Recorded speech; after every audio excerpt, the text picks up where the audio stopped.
Hi, welcome everyone. My name is Tasha Littles. I am the Director of Parent Support Network in Central Florida. Welcome. I'm so happy that you all decided to join in today and learn about some supported decision making, supported and substitute decision making. All right, let's get right into it. I'm going to share my screen, and there we go. Substitute decision making to supported decision making. What does that mean? Well, we're going to talk about it today. So, welcome. We're glad that you're here. I'm glad that you're here, and I'm glad that you've taken the time to be with me today. I want to give you a little bit of background about FND. We are a family-driven 501c not-for-profit. So our goal as a Parent Training and Information Center is to provide resources, information, and support to families so that they can make the best decision for every person in their family. We are not attorneys, doctors, or paralegals, and so we don't give medical or legal advice, but we are here to guide you through the decision-making process for your loved one as they matriculate through education. So at the bottom, you can see our 3 PTIs, which is POPN, Parents of the Panhandle, Parent Support Network, PSN, that's where I am.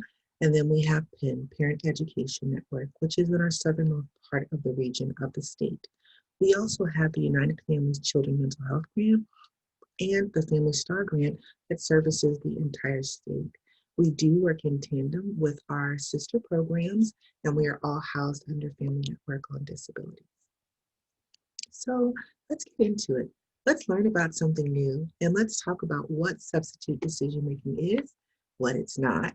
Let's talk about the supported decision making and how individuals can achieve this on their own, and support their family members that are thinking about this. So, what is the substitute decision making? The takeaway, right? So, who's driving and making the decisions for the person with the disability? It could be a family member, it could be a court appointed guardian.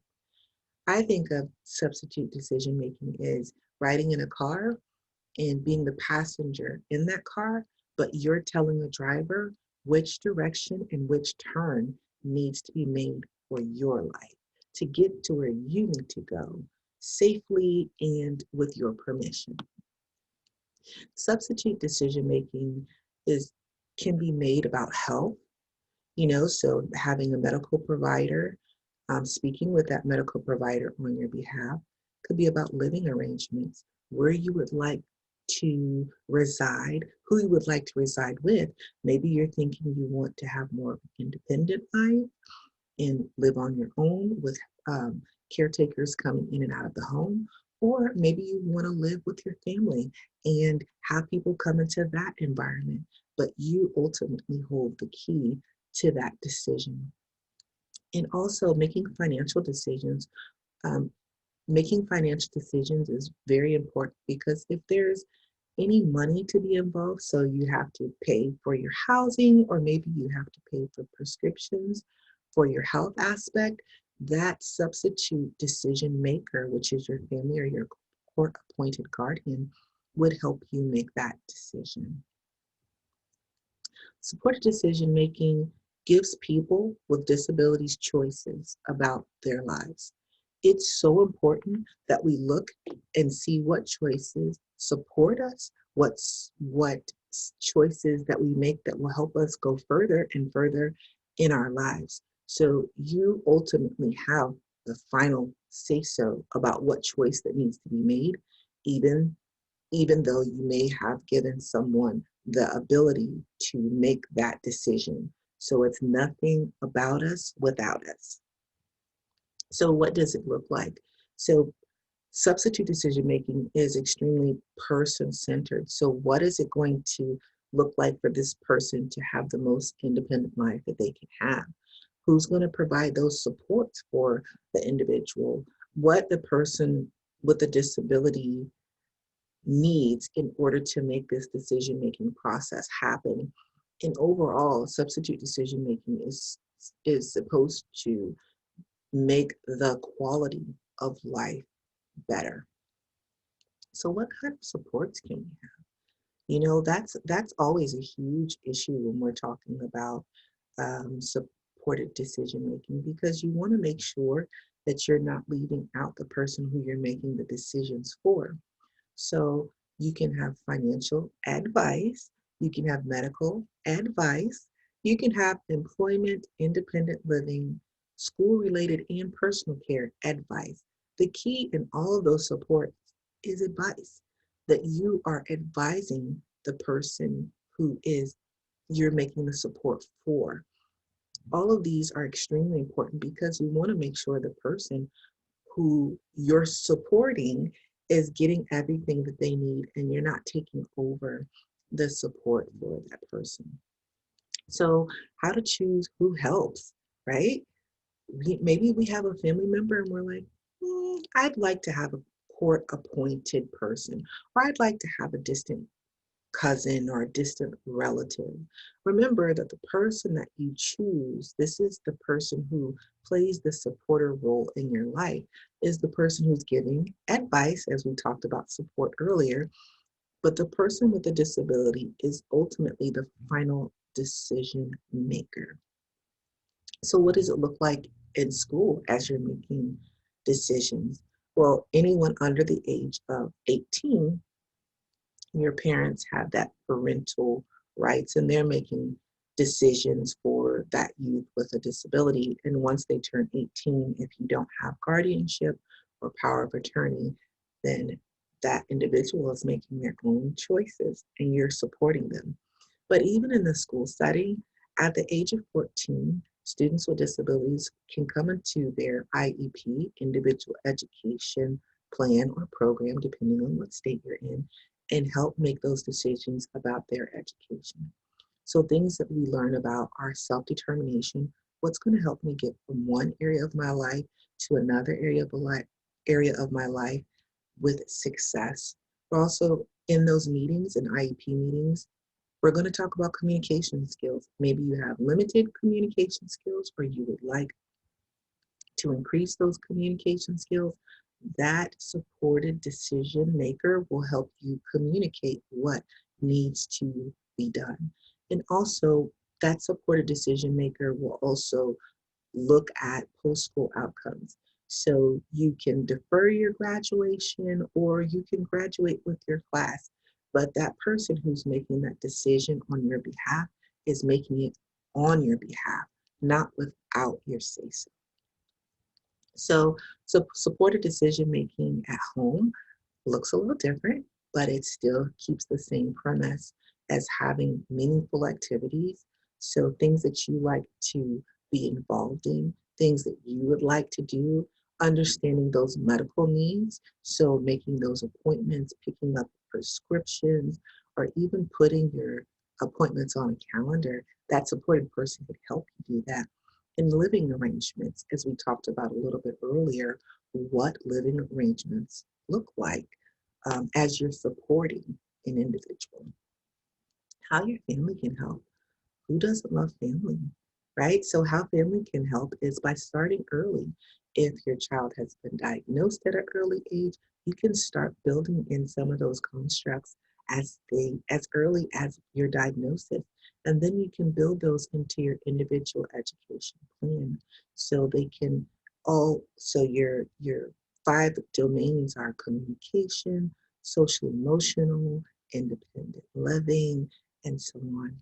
And then you're allowing the youth to make those choices and to set goals and really participate in life discussions.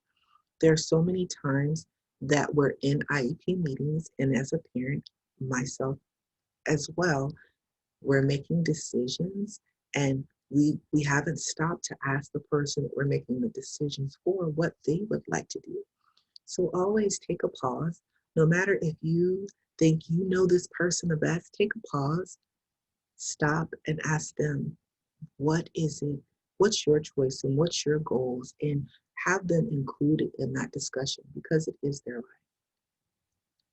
So how can youth get their voice back? Attending IEP meetings is a must because those meetings are taking place every single year and they're dependent upon your educational goals.